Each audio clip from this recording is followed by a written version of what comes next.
Headmaster Totaram को phone करते हैं मनसाराम को घर ले जाने के लिए, लेकिन तोताराम मनसाराम को घर नहीं लाना चाहता। वह हेडमास्टर से मनसाराम को हॉस्टल पर ही रखने के लिए कहता है। मनसाराम भी बार बार घर न जाने के लिए कहता है। तोताराम मनसाराम को हॉस्पिटल में भर्ती करवा देता है। मनसाराम की तबीयत दिन ब दिन और खराब होती जाती है। सब मनसाराम से मिलने हॉस्पिटल जाते थे, लेकिन अपने पति के शक के कारण निर्मला उससे मिलने नहीं जाती। तोताराम बड़े से बड़े डॉक्टरों से उसका इलाज करवाता है, आराम नहीं लगता। मनसाराम को खून चढ़ाने के लिए कहते हैं, लेकिन ब्लड का इंतजाम नहीं हो पाता। निर्मला ये सुनकर खुद को रोक नहीं पाती। वह बिना पति का सोचे हॉस्पिटल जाने को तैयार होती है। निर्मला को हॉस्पिटल में देख तोताराम कहता है, तुम यहाँ क्यों आई?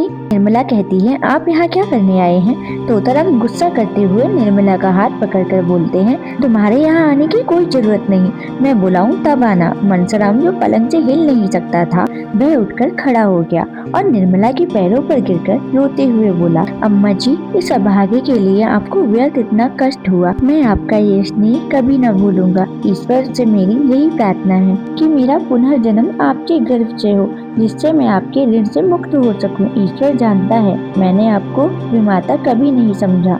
मैं आपको अपनी माता समझता रहा। आपकी उम्र मुझसे बहुत ज्यादा ना हो, लेकिन आप मेरी माता के स्थान पर थीं और मैंने आपको सदैव इसी दृष्टि से देखा।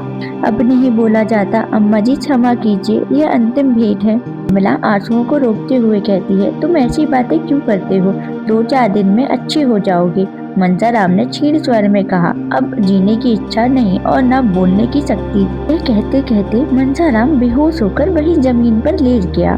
निर्मला ने अपने पति की ओर निर्भय नेत्रों से देखते हुए कहा, डॉक्टर ने क्या सलाह दी? तोताराम कहता है, डॉक्टर कहते हैं ताजा खून चाहिए। निर्मला खून देने को कहती है। तोताराम मना कर देता है, इसमें प्राणों का भय है। निर्मला, मेरे प्राण किस दिन काम आएंगे? तोताराम को अपनी गलती का एहसास होता है कि उसने बेवजह शक किया। फिर निर्मला से माफी मांगता है। निर्मला खून देने को कह ही रही थी कि मनसाराम अपने उज्जवल चरित्र की अंतिम झलक दिखाकर इस दुनिया से विदा हो जाता है। कदाचित इतनी देर तक उसके प्राण निर्मला ही की राह देख रहे थे। तोताराम को निर्मला के निर्दोष होने का विश्वास हो गया, पर कब? जब मनसाराम को अपने प्राण देने पड़े। तोताराम पुत्र शोक में डूब जाता है। निर्मला को पति से सच्ची सहानुभूति थी। जहाँ तक हो सकता था वह उनको खुश रखने की फिक्र करती थी, भूलकर भी पुरानी बातें नहीं करती थी। इधर कुछ दिनों से तोताराम और उन डॉक्टर साहब में जिन्होंने मनसाराम का इलाज किया था अच्छी दोस्ती हो गई थी। वे कभी कभी आकर तोताराम को समझाया करते, कभी अपने साथ हवा खिलाने ले जाते। उनकी पत्नी भी 2-4 बार निर्मला से मिलने आई थी। निर्मला भी कई बार उनके घर गई थी, मगर वहाँ से जब लौटती तो कई दिन तक उदास रहती। उन पति पत्नी का सुखमय जीवन देखकर उसे अपनी दशा पर दुख होता। डॉक्टर साहब को कुल 200 रुपए मिलते थे। इतने में ही दोनों आनंद से जीवन बिताते। सुधा के पास कोई ऐसी वस्तु थी जो निर्मला के पास ना थी, जिसके सामने उसे अपना वैभव छोटा जान पड़ता था। यहाँ तक कि वह सुधा के घर गहने पहनकर जाते शर्माती थी। एक दिन निर्मला डॉक्टर साहब के घर आई तो उसे बहुत उदास देखकर सुधा ने पूछा, बहन उदास क्यों हो? वकील साहब की तबीयत तो अच्छी है ना? निर्मला, क्या कहूँ सुधा, उनकी दशा दिन ब दिन खराब होती जाती है। ना जाने ईश्वर को क्या मंजूर है। सुधा, हमारे बाबूजी तो कहते हैं कि उन्हें कहीं जलवायु बदलने के लिए जाना जरूरी है, नहीं तो भयंकर रोग हो जाएगा। यह कई बार कह चुके हैं, लेकिन वकील साहब कह देते हैं बहुत अच्छी तरह हूँ, कोई शिकायत नहीं। आज तुम कहना। निर्मला जब डॉक्टर साहब की बात नहीं सुनी तो मेरी क्या सुनेंगे? कहते कहते निर्मला की आंखें भर आई। सुधा, तुम आज उनसे खूब जोर देकर कहना, 2-4 महीने बाहर रहने से बहुत सी बातें भूल जाएंगी, फिर तुम कहीं बाहर जा भी ना सकोगी। यह कौन सा महीना है? निर्मला, 8वां महीना बीत रहा है। यह चिंता तो मुझे और मारे डालती है। मैंने तो इसके लिए ईश्वर से कभी प्रार्थना ना की थी। मैं बड़ी अभागिन हूँ बहन। विवाह के 1 महीने पहले ही पिताजी का देहांत हो गया। उनके मरते ही मेरे सर शनिचर सवार हुए। जहाँ पहले विवाह की बात पक्की हुई, उन लोगों ने आंखें फेर ली। बेचारी अम्मा को हारकर मेरा विवाह यहाँ करना पड़ा।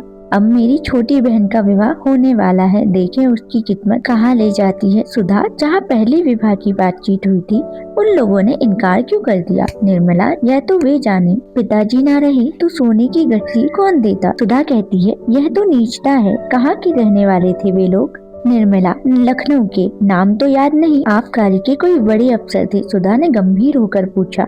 और उनका लड़का क्या करता था? निर्मला, कुछ नहीं, कहीं पढ़ता था, बड़ा होनहार था। सुधा, मैं तो उस लड़के को पाती तो खूब आड़े हाथ लेती।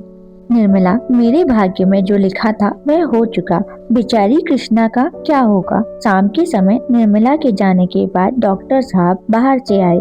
सुधा ने कहा, क्यों जी, तुम उस आदमी को क्या कहोगे जो एक जगह विवाह पक्का करने के बाद लोफर्स दूसरी जगह विवाह करे? डॉक्टर सिन्हा ने सुधा को देखकर कहा, ऐसा नहीं करना चाहिए। और क्या? सुधा, यह क्यों नहीं कहते कि यह घोर नीचता है, पहले सिरे का कमीनापन है। सिन्हा, यह कहने में भी मुझे इनकार नहीं। सुधा, किसका अपराध बड़ा है, लड़के का या लड़के के पिता का? सिन्हा की समझ में अभी तक नहीं आया कि सुधा के इन प्रश्नों का आशय क्या है। वह बोले, जैसी स्थिति हो, अगर वह पिता के अधीन हो तो पिता का ही अपराध है। सुधा, अधीन होने पर भी क्या जवान आदमी का अपना कोई कर्तव्य नहीं है? यह कहो कि वह और उसका पिता दोनों अपराधी हैं, परंतु लड़का अधिक। बूढ़ा आदमी सोचता है, मुझे तो सारा खर्च संभालना पड़ेगा, लड़की वालों से जितना ले सकूं उतना ही अच्छा। मगर लड़के का धर्म है, यदि वह स्वार्थ के हाथों बिल्कुल बिक नहीं गया है तो अपनी आत्मबल का परिचय दे। अगर वह ऐसा नहीं करता तो मैं कहूँगी कि वह लोभी है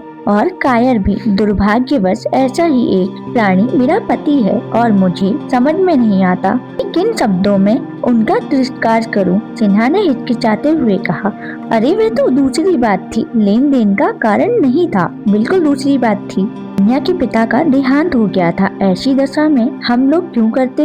यह भी सुनने में आया था कि कन्या में कोई ऐब है, वह बिल्कुल दूसरी बात थी। मगर तुमसे यह किसने कहा? सुधा, कह दो वह कन्या कानी थी या कुबड़ी थी या भ्रष्ट थी, इतनी कसर क्यों छोड़ दी? सिन्हा, मैंने देखा तो था नहीं, सुनने में आया था कि उसमें कोई ऐब है। सुधा, सबसे बड़ा ऐब यही था कि उसके पिता का स्वर्गवास हो गया था और वह लंबी चौड़ी रकम न दे सकती थी। इतना स्वीकार करते क्यों झेपते हो?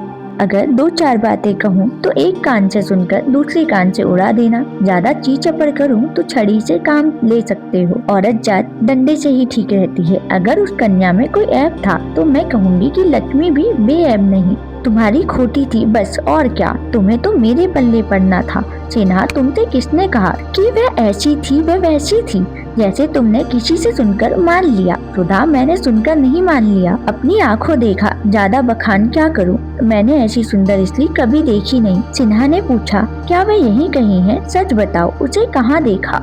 क्या वह घर आई थी? सुधा, हाँ, मेरे घर में आई थी और एक बार नहीं कई बार आ चुकी है। मैं भी उसके घर कई बार जा चुकी हूँ। वकील साहब की बीवी ही वह कन्या है जिसे आपने ऐबों के कारण त्याग दिया था। सिन्हा, सच? सुधा, बिल्कुल सच।